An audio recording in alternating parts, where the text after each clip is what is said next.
Hello guys, this is Science Olympiad Class 9th Chapter 3 Atoms and Molecules Part 2। तो सबसे पहले है question number 6। An element X forms an oxide with formula X2O3। The formula of its sulfate and phosphate will be respectively। हमारे पास एक element है जिसका नाम है X, वो एक ऑक्साइड बनाता है और जिसका फॉर्मूला है X2O3। हमें बताना है क्या फॉर्मूला होगा उसके सल्फेट का और फॉस्फेट का। इस क्वेश्चन को करने से पहले सबसे पहले हम देखेंगे वैलेंसी क्या होती है। तो वैलेंसी देखने के लिए हम एग्जाम्पल लेंगे ऑक्सीजन का। जो ऑक्सीजन है इसके अंदर 8 इलेक्ट्रॉन्स होते हैं। अगर हम इन 8 इलेक्ट्रॉन्स को डिस्ट्रीब्यूट करें अलग अलग शेल्स में तो वो होगा 2 और 6। लेकिन ऑक्सीजन को स्टेबल होने के लिए 2 इलेक्ट्रॉन्स की ज़रूरत है। या तो ऑक्सीजन 2 इलेक्ट्रॉन ले सकता है या ऑक्सीजन 6 इलेक्ट्रॉन दे सकता है, जिससे कि जो ऑक्सीजन है वो स्टेबल हो जाए। तो ऑक्सीजन के लिए 2 इलेक्ट्रॉन लेना ज़्यादा इजी है 6 इलेक्ट्रॉन देने के। तो जो ऑक्सीजन है वो 2 इलेक्ट्रॉन लेगा, इसलिए उसकी वैलेंसी हो जाएगी 2 नेगेटिव। तो ऑक्सीजन की जो वैलेंसी होती है वो होती है 2 नेगेटिव। अब हम एग्जाम्पल लेते हैं क्लोरीन का। जो क्लोरीन है इसके अंदर होते हैं 17 इलेक्ट्रॉन। तो जब हम इनको डिस्ट्रीब्यूट करेंगे तो वो होंगे 2, 8 और 7। क्लोरीन को 1 इलेक्ट्रॉन की ज़रूरत है अपनी शेल कंप्लीट करने के लिए और स्टेबिलिटी पाने के लिए। तो या तो क्लोरीन 1 इलेक्ट्रॉन ले सकता है या क्लोरीन 7 इलेक्ट्रॉन दे सकता है। तो क्लोरीन के लिए 1 इलेक्ट्रॉन लेना ज़्यादा ईजी है 7 इलेक्ट्रॉन देने के। तो जो क्लोरीन है वो 1 इलेक्ट्रॉन लेगा और जो इलेक्ट्रॉन का चार्ज होता है वो है नेगेटिव। तो जो क्लोरीन है उसकी वैलेंसी होगी 1 नेगेटिव। अब हम देखते हैं आयोनिक कंपाउंड कैसे फॉर्म होते हैं। आयंस का मतलब वो एटम जिनके ऊपर कोई चार्ज हो। तो हम एग्जांपल लेते हैं सोडियम क्लोराइड का। ये हमारा एक आयोनिक कंपाउंड है। इस कंपाउंड में हमारे पास 2 एलिमेंट है, सोडियम और क्लोरीन। जो सोडियम है इसकी वैलेंसी होती है 1 पॉजिटिव और क्लोरीन की वैलेंसी होती है 1 नेगेटिव। तो हम इनको क्रॉस मल्टीप्लाई करेंगे और हमें मिलेगा सोडियम क्लोराइड। अब हम एग्जांपल लेते हैं एल्यूमिनियम ऑक्साइड का। एल्यूमिनियम ऑक्साइड का फॉर्मूला होता है Al2O3। जो एल्यूमिनियम है इसकी वैलेंसी होती है 3 पॉजिटिव और जो ऑक्सीजन है इसकी वैलेंसी होती है 2 नेगेटिव। तो हम इनको क्रॉस मल्टीप्लाई करेंगे, हमें मिलेगा Al2O3 जो कि है एल्यूमिनियम ऑक्साइड। तो हमें दिया गया है X2O3। X2O3 में जो X है इसकी वैलेंसी होनी चाहिए 3 और O की वैलेंसी होनी चाहिए -2। अगर हम इनको क्रॉस मल्टीप्लाई करेंगे तो हमें मिलेगा X2O3, यानी कि X की वैलेंसी है 3 पॉजिटिव और O की हमें पता है इसकी वैलेंसी होती है 2 नेगेटिव। हमसे पूछा गया है X सल्फेट और X फॉस्फेट का क्या फॉर्मूला होगा। सबसे पहले हम निकालते हैं X सल्फेट का क्या फॉर्मूला होगा। तो X की वैलेंसी है 3 पॉजिटिव और जो सल्फेट है जिसको हम कहते हैं SO4 इसकी वैलेंसी होती है 2 नेगेटिव। तो इनको क्रॉस मल्टीप्लाई करने पर हमें मिलेगा X2SO4 3। तो ये है हमारा X सल्फेट। इसी तरह हम निकालेंगे X फॉस्फेट। तो X की वैलेंसी है 3 पॉजिटिव और जो फॉस्फेट है इसको हम लिखते हैं PO4, इसकी वैलेंसी होती है 3 नेगेटिव।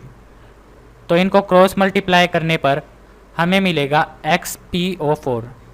ये जो 3 पॉजिटिव है और जो 3 नेगेटिव है ये दोनों एक दूसरे से कैंसिल हो जाएंगे और हमें मिलेगा XPO4।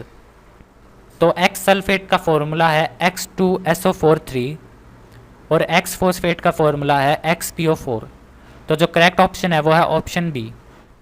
Question number 7, which of the following statements are incorrect. Statement number 1, phosphate ion is a trivalent and positive ion. जो फॉस्फेट आयन है वो ट्राइवेलेंट है और पॉजिटिव है। ये स्टेटमेंट हमारी इनकरेक्ट है। जो फॉस्फेट आयन होता है ये ट्राइवेलेंट होता है लेकिन नेगेटिव होता है, इसमें लिखा गया है पॉजिटिव। तो ये स्टेटमेंट हमारी इनकरेक्ट है। उसके बाद statement 2, calcium ion is trivalent and positive. ये स्टेटमेंट भी हमारी इनकरेक्ट है। जो कैल्शियम आयन है ये डाइवेलेंट होता है और पॉजिटिव होता है, लेकिन इसमें लिखा गया है ट्राइवेलेंट, तो ये स्टेटमेंट हमारी इनकरेक्ट है। उसके बाद है statement 3, phosphorus is a polyatomic molecule. जो फॉस्फोरस है ये मॉलिक्यूल की फॉर्म में एग्जिस्ट करता है, जिसका फॉर्मूला है P4। तो ये मॉलिक्यूल की फॉर्म में एग्जिस्ट करता है और एटम है हमारे पास 4, तो इसे हम लिखेंगे पॉलीएटॉमिक मॉलिक्यूल। ये स्टेटमेंट हमारी करेक्ट है। उसके बाद है statement 4, aluminium ion is divalent and positive. ये स्टेटमेंट हमारी इनकरेक्ट है। एल्यूमिनियम आयन हमारा ट्राइवेलेंट होता है और पॉजिटिव होता है, इसमें लिखा गया है डाइवेलेंट, तो ये स्टेटमेंट हमारी इनकरेक्ट है। तो जो इनकरेक्ट स्टेटमेंट है वो है फर्स्ट, सेकंड एंड फोर्थ। तो जो हमारा आंसर है वो है option C, first, second and fourth only.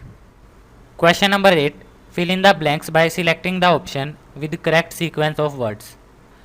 हमें इन ब्लैंक्स को फिल करके करेक्ट ऑप्शन चूज करना है।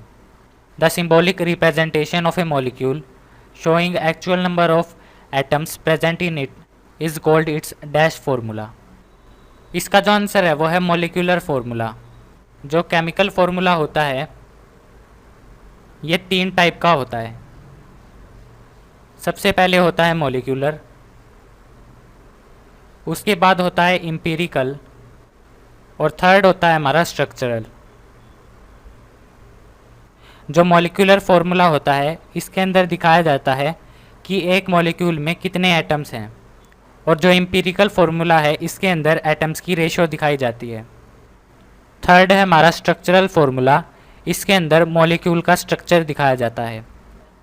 तो इसमें लिखा गया है molecule showing actual number of various atoms present in it is called it's molecular formula. वो फार्मूला जिसके अंदर मॉलिक्यूल में कितने एटम्स प्रेजेंट हैं वो दिखाया जाए उसको हम कहेंगे मॉलिक्यूलर फार्मूला। फॉर एग्जांपल जो ग्लूकोज होता है इसका फार्मूला होता है C6H12O6। ये फार्मूला होता है ग्लूकोज का। ये जो फार्मूला है ये है मॉलिक्यूलर फार्मूला। अगर हम एम्पिरिकल फार्मूला निकालें तो वो होगा 6H2O। ये है हमारा एम्पिरिकल फार्मूला, क्योंकि इसके अंदर हमने एटम्स का रेशो लिया है। तो 6, 12 और 6 का जो रेशो होता है वो होता है 1:2:1, और ये हमने दिखाया है एम्पिरिकल फार्मूला में। तो जो x है ये दिखाता है मॉलिक्यूलर फार्मूला को। उसके बाद है the number of atoms of all element present in a molecule is known as dash. एक मॉलिक्यूल में जितने एटम्स प्रेजेंट होते हैं उसको हम कहते हैं एटॉमिसिटी। अगर किसी मॉलिक्यूल में 3 एटम प्रेजेंट है तो उसे हम कहेंगे ट्राई एटॉमिक। अगर किसी मॉलिक्यूल में 2 एटम प्रेजेंट है तो उसे हम कहेंगे डाई एटॉमिक, और अगर किसी में 1 एटम है तो उसे हम कहेंगे मोनो एटॉमिक। तो एक मॉलिक्यूल में जो एटम्स प्रेजेंट होते हैं उसको हम कहते हैं एटॉमिसिटी। उसके बाद है Z formula gives the simplest ratio of atoms present in 1 molecule of the compound. इसका आंसर है हमारा एम्पिरिकल फार्मूला। एम्पिरिकल फार्मूला हमारा रेशियो देता है एटम्स की जो कि प्रेजेंट होते हैं एक मॉलिक्यूल में। तो हमारा करेक्ट आंसर है option D, molecular atomicity empirical. Question number 9, a sample of ammonia weighs 4 gram. What mass of sulfur dioxide contains the same number of molecule as are in 4 gram of ammonia? हमें बताना है कितने ग्राम sulphur dioxide लें कि 4 gram ammonia में जितने molecules present हैं उतने सल्फर डाइऑक्साइड में भी प्रेजेंट हो। तो सबसे पहले हम कन्वर्ट करेंगे 4 ग्राम अमोनिया को मोल्स में। तो हमें दिया गया है ग्राम, हमें कन्वर्ट करना है उसे मोल्स में। तो हम डिवाइड करेंगे मोलर मास से। तो सबसे पहले निकालते हैं अमोनिया का मोलर मास। तो अमोनिया का फॉर्मूला होता है NH3, नाइट्रोजन का मास होता है 14, हाइड्रोजन का मास होता है 1 मल्टीप्लाई बाय 3 क्योंकि 3 हाइड्रोजन हैं, तो टोटल हुआ 17। तो हमें ग्राम को डिवाइड करना है मोलर मास से। ग्राम हमें दिया गया है 4 ग्राम डिवाइड बाय 17, ये है हमारे मोल्स। अब हमें सल्फ़र डाइऑक्साइड का इतना मास सिलेक्ट करना है कि जो मोल्स हों वो दोनों में इक्वल हों। तो जो सल्फ़र डाइऑक्साइड का मास है उसको हम मान लेते हैं x। ग्राम को मोल्स में चेंज करने के लिए हम डिवाइड करते हैं मोलर मास से। तो सल्फ़र डाइऑक्साइड का हम मोलर मास निकालते हैं। तो सल्फ़र का मास होता है 32 प्लस ऑक्सीजन का मास होता है 16 मल्टीप्लाई बाय 2, क्योंकि 2 ऑक्सीजन है, तो टोटल मास हुआ 64। तो सल्फ़र डाइऑक्साइड का जो मोलर मास है वो है 64। अब हमें मोल्स निकालने के लिए इसको ग्राम से डिवाइड करेंगे। तो ग्राम था हमारे पास x को डिवाइड करेंगे हम 64 से, तो हमें मिलेंगे मोल्स। और ये जो वैल्यू है ये इक्वल होनी चाहिए 4/17 मोल के, तो इसको हम इक्वल रखेंगे 4/17 मोल के। तो जो x की वैल्यू होगी वो होगी 15 ग्राम। तो अगर हम सल्फ़र डाइऑक्साइड को 15 ग्राम लेंगे तो उसके अंदर जो मोल्स प्रेजेंट होंगे वो इक्वल होंगे 4 ग्राम अमोनिया के। तो हमारा आंसर है option C 15 gram.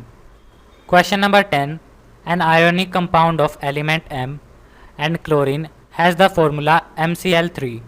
The molecular mass of MCl3 is 118.5. What will be the molecular mass of oxide of element M? हमारे पास एक एलिमेंट है जिसका नाम है M। एलिमेंट M और क्लोरीन इन दोनों की आयोनिक कंपाउंड का फॉर्मूला है MCl3। यानी कि जो M है इसकी वैलेंसी होनी चाहिए 3 पॉजिटिव और क्लोरीन की होती है 1 नेगेटिव। जब हम इनको क्रॉस मल्टीप्लाई करेंगे तो हमें मिलेगा MCl3। हमसे पूछा गया है मॉलिक्यूलर मास क्या होगा एलिमेंट M के ऑक्साइड का। तो सबसे पहले देखते हैं एलिमेंट M के ऑक्साइड का क्या फॉर्मूला होगा। तो M की वैलेंसी है 3 पॉजिटिव, ऑक्सीजन की वैलेंसी होती है 2 नेगेटिव। इनको क्रॉस मल्टीप्लाई करने पर हमें मिलेगा M2O3। ये है हमारा एलिमेंट M के ऑक्साइड का फॉर्मूला। जो MCl3 है इसका मास दिया गया है 118.5। तो हमारे पास है MCl3, इसका मास है 118.5। तो जो M का मास है वो हमें पता नहीं, तो उसको हम मानते हैं x।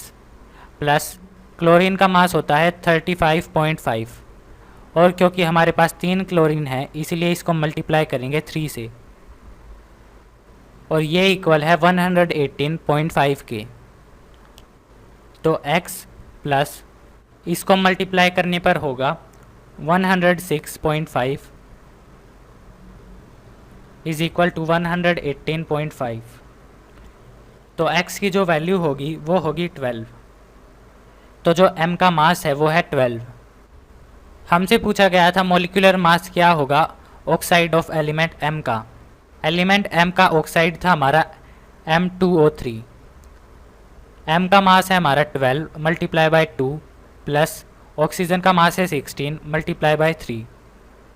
तो ये होगा 24 प्लस 48 इज इक्वल टू 72।